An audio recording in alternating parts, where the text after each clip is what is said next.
Hi everybody, I'm Om and this is Ricardia, my friend, and we are going to talk about yoga and gender, I guess, that's our topic. So tell us a bit, I know already, Okay. what are you doing and how did you got to do that actually? It's a very interesting story. Well, I'm a yoga teacher, obviously, because we learned it together. I specialized in yoga for men. How did it come about? Basically, it was kind of necessity. I was doing yoga at home, and my husband kept saying, that all looks great. If you did that for guys, maybe I would think about also doing yoga. And then I thought to myself, I guess if he feels that way, there's probably a lot of guys out there who just feel like they want to do yoga, or maybe they're interested, they're curious, but they don't want to stand there with some 20-year-old hyper-flexible ballet dancer and be like, yay, yoga. Maybe they just want to sort of experience it in a group setting, in a beginner setting. So that's how the idea of Jung's yoga was born, because I said, fine, if I can get my husband to do yoga that way, then that's what I'll do. Everything to get your husband to Anything at all.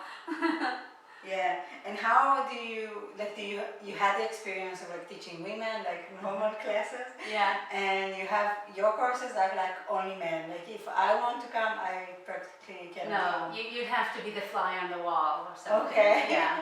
No, the idea is really that they're sort of unobserved, so that they don't feel so self-conscious about really trying it out, because for them to even make the step to say I'm doing yoga, sort of like coming out of the closet in a way. Being that's a already bit, it's already a hurdle. It's already I think it's great that they do it, because there's a lot of cliches and stereotypes around yoga, and many of them are not necessarily advantageous for men.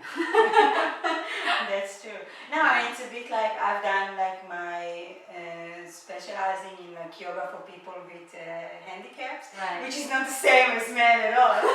But yes, for the record, this is for the not the record, same. I'm not saying that all men are disabled, but I think it has the common thing, this one tiny common thing, that also there, we talked about it, for many people that never tried yoga and they are not in the normal gender or the normal group of people. Not the mainstream necessarily. Not the. Yeah. I just don't know the word now in English, the Zielgruppe. Yeah, the target group. Yeah, they're not the target group for yoga, and right. I think men, the same as disabled people, they are obviously not a target group for yoga, because unfortunately this target group is very narrow. Yeah, it's very narrow. Yes. Yeah, it's only women in very specific ages also. Yeah. And then they also, we talked about it, that it's really important to make first a closed group. That it's they can feel safe in trying it out without all the images of yoga that doesn't look like yoga anyway. Exactly. And also I think you probably know this too, is that it's nice to be of service to a group that is not represented in any of the yoga selfies. You don't see men in their underwear or in bikinis or whatever doing yoga. And you certainly don't see people living with disability. And I just think it's great to sort of say, you know what, I'm going to go into this community, because they might need it even more than the mainstream people, because there are other challenges, there are other thoughts that they need to sort of get over first, limits that they have in their heads. So of course. I think this is also totally the future of the yoga industry, to just open the target market to a bit wider, because most young women I know already tried yoga, so I also felt it's not something I cannot offer them that much as if I want to teach beginners. And they have a lot of teachers already who are well equipped to do level 3 classes. It's well, I'm just not the teacher for that. I'm a different, and you are too, just a very different teacher with other offers. That it's important to offer. Yes. Also, And how was your feeling teaching men? How is it different from teaching women? Well, I think what's important is that I didn't have to sort of flip a switch in my head. It wasn't suddenly, oh, it's guys now, I better do this, that, or the other, or example in point, I have people ask me, how do I dress when I teach men? So I'm thinking to myself, do they think I'm running around in like a Baywatch going like, hey guys, let's do some asanas, you know? Or do they think I sort of cover up in like a full burqa, you know, so they don't get any sexual thoughts? And truth be told, I don't do either of those things. It sounds very uncomfortable, but But you know, I wonder what's the image there, and I'm thinking to myself, I look like any other Western yoga teacher. I mean, like you wear the bum same t-shirt and a pair of leggings, you know. So there's no difference there. I think what is a little different, what I do tend to sort of tone down, is maybe I don't just go all crazy with the chakras and the divinities. You know, I don't talk about that right at the beginning. I will introduce ideas, maybe intentions, some Hindu concepts, but I take it down a notch. And then you very quickly get a gauge on what they're interested in, because they ask after class. They'll be like, what was that all about? Yeah, Could you you? are curious. Yes, they are curious, because like any other human being, they want to learn stuff. It's not like they don't want to learn just because they're males. They just, it's maybe a slightly different language. Yeah. Okay.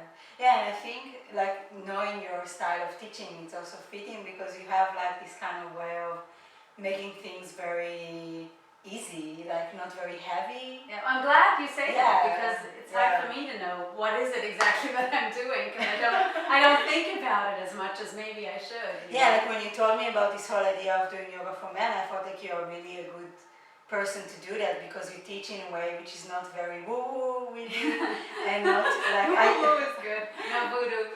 Yeah, and like not like you have a lot of sense of humor, and you don't like you know, because there are like this teacher that like yoga is such a serious science, and like it's so like so heavy, and I think like for men it wouldn't work. No, like it just wouldn't work. I don't think, maybe for some of the more advanced ones, but that's not who comes to my classes. You know, it's really, they're just the regular John Does, Joe Schmoes coming to the class, just really wanting to relax for a change. You know? And that's what all of us want. Yes, ultimately, Ultimately, yeah, and I also wonder, like generally speaking, in the last time I was thinking a lot about it, because I spent, like people that know my blog, and you also know it, I spent quite a lot of time in the East. And there it's a very male-dominated thing. Like everything it has to do with spirituality, and also like I studied a lot of the ancient texts and stuff like that, and you know how yoga used to be, like in India and in Tibet and other places, and it's like extremely male-dominated.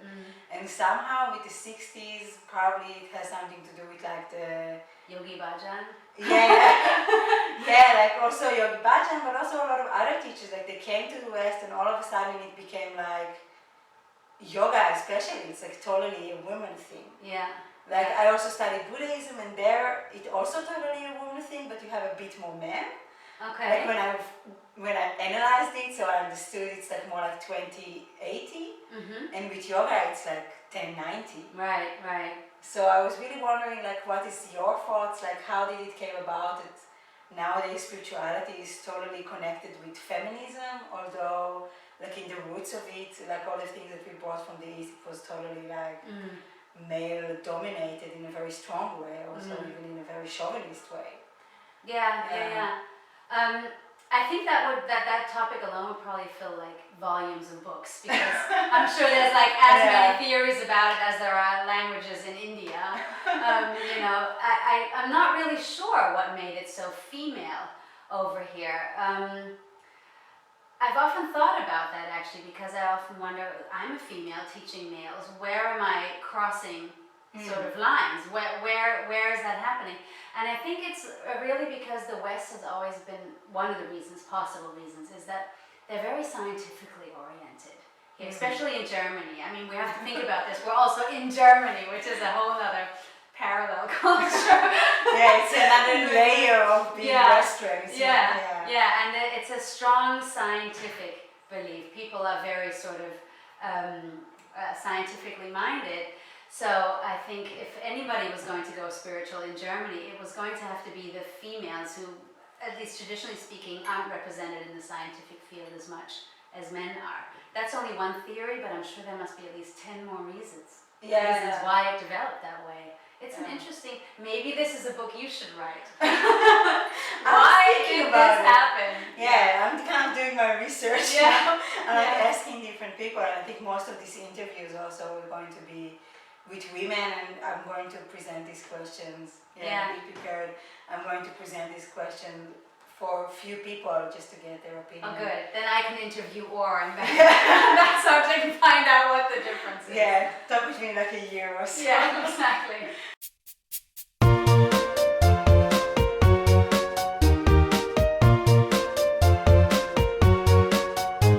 So, another thing that I am interested about for my book, yeah, it's kind of like, what do you see the difference is between like feminine spirituality and masculine spirituality?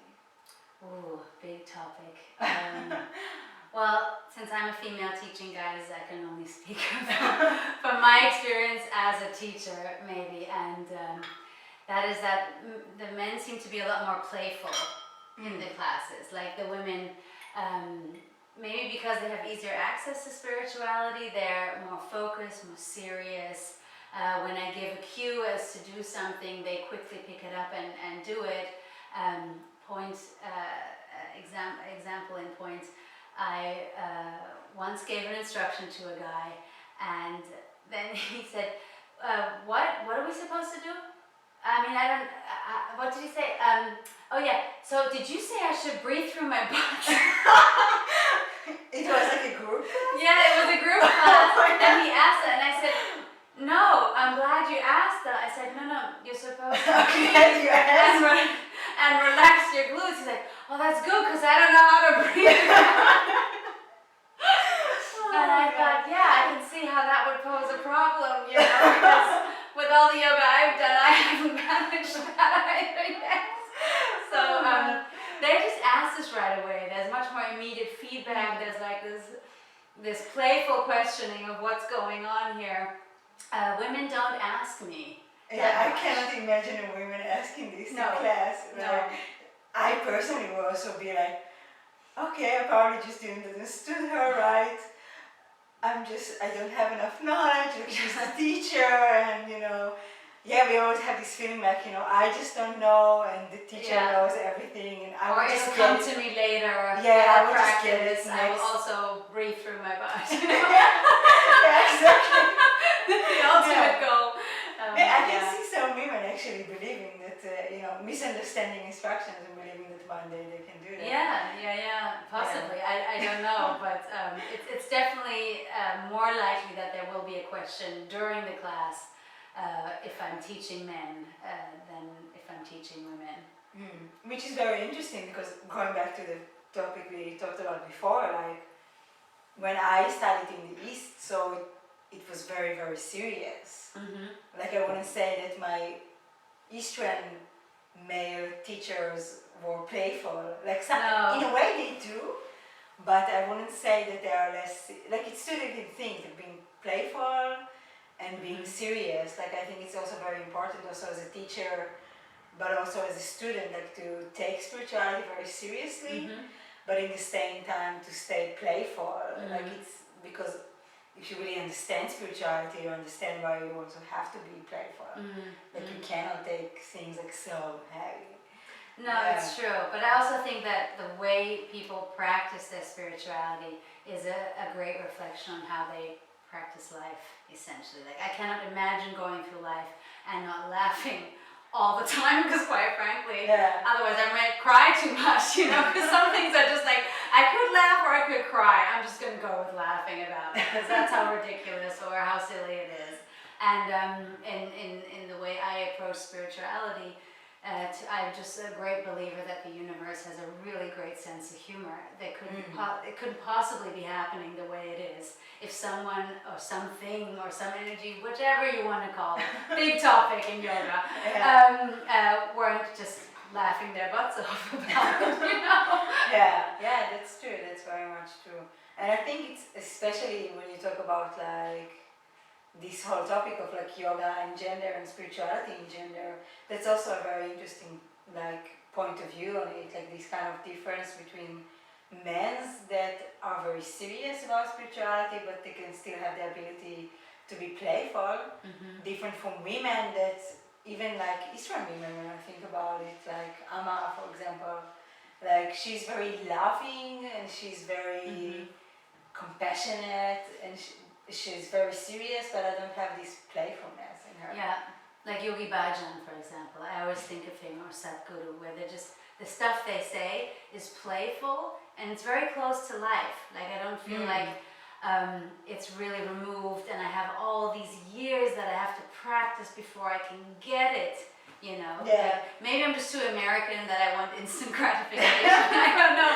But I like the idea that I can approximate what it's all about, as opposed to feeling like, well, I'm never going to get there, so I'll just leave it. It's not going to happen. So yeah, I that's like really the important if you really want to go serious in spirituality. If you don't have like role models that are really alive to you, it's very hard to really go on this path, because in mainstream media you don't have these spiritual role models. No, there are no guides. I think it's very really little. important. Yeah. Coming like slowly, but very little.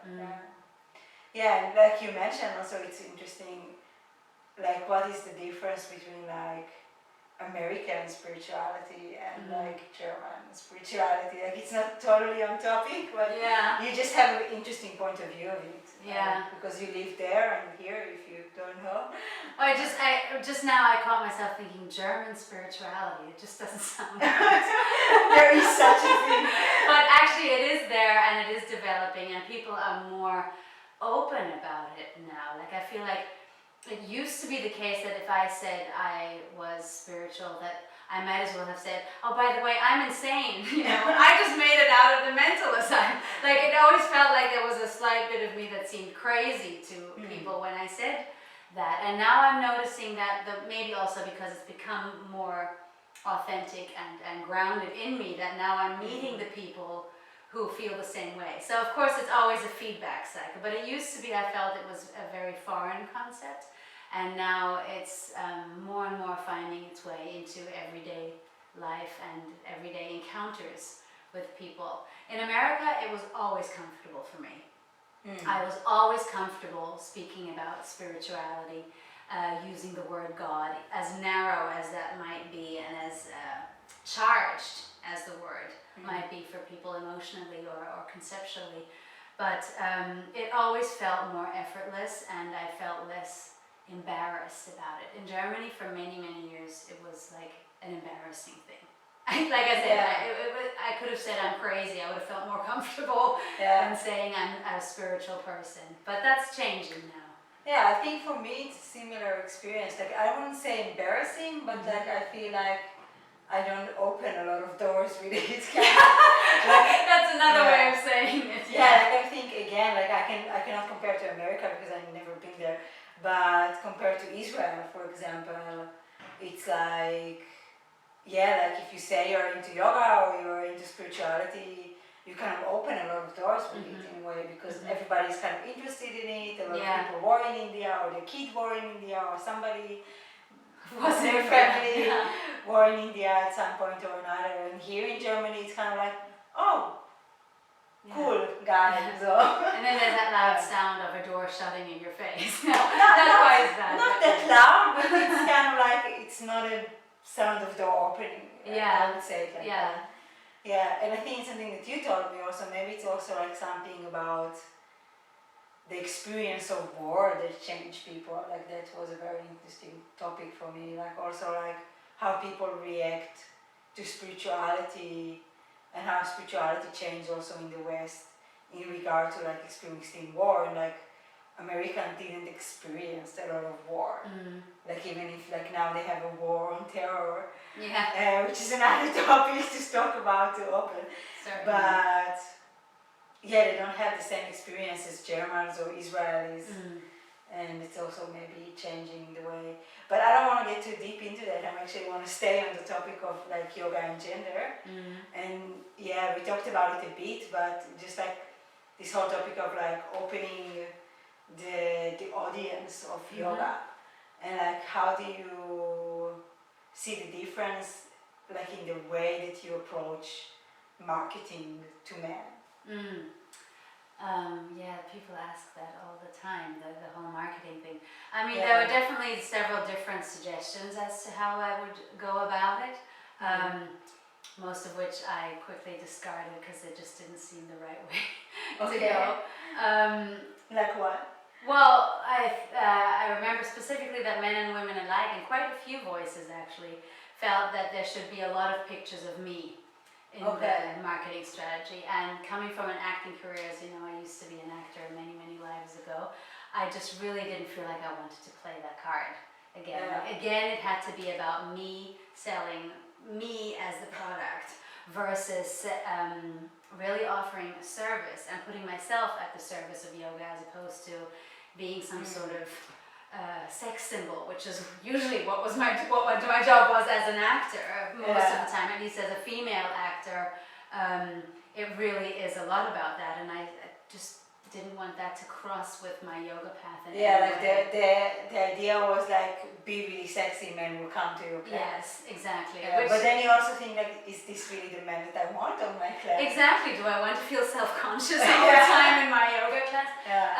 And certainly that's not who came to me even before I thought about marketing, before I even knew what I was doing properly. That's not who came to me. I mean, I'm sure that obviously they're looking at me, I'm standing in the front, but there's no feeling of what it used to be in acting. It's a completely different dynamic and I enjoy it.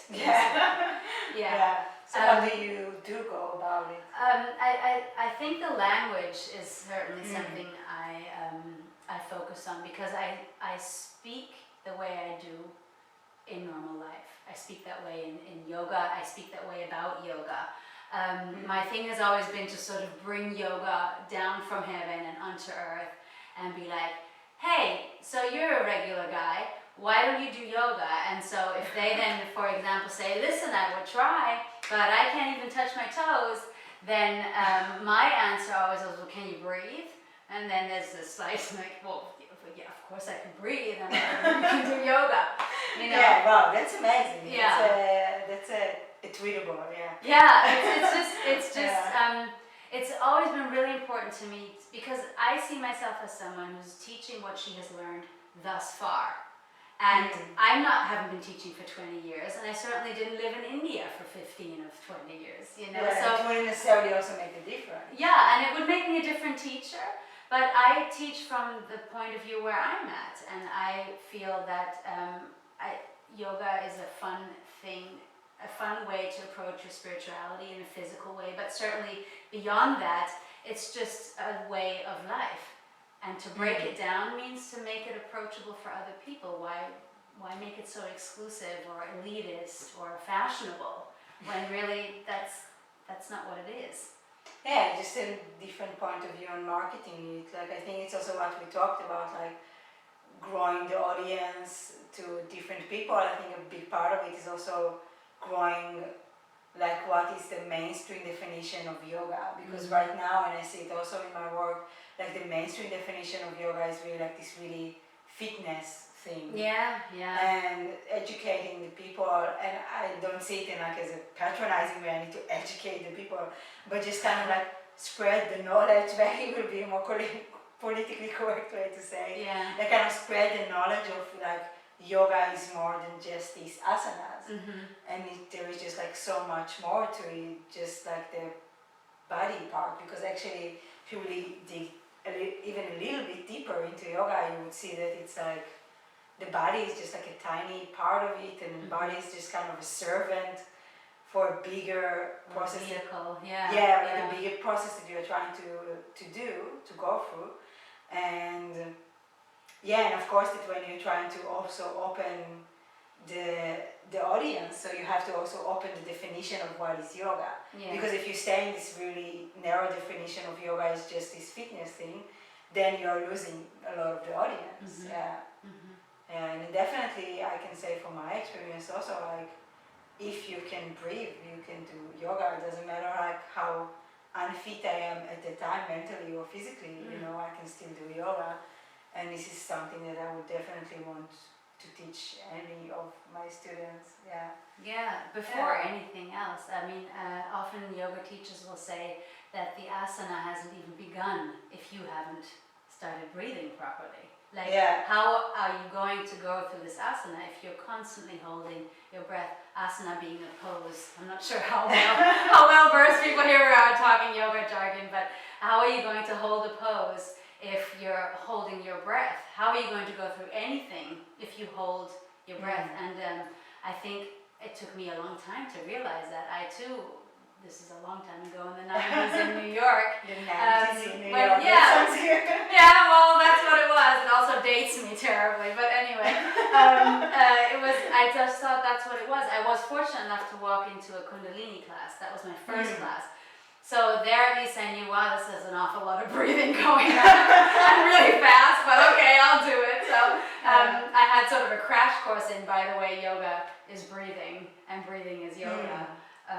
But yeah, it's easy to be distracted by very, very beautiful poses, very complicated poses, because then you feel like, well, that's interesting. I'm going to go have some popcorn and go to the movies now because that has nothing to do with me, you know. Yeah, that's very, very true. Yeah. Yeah, so I think we can sum it up here. That's a good place to sum it up. Thank you very, very much for Thank you your for time. having me. Yeah, and thank you all for watching, and see you all next time. Bye. Bye.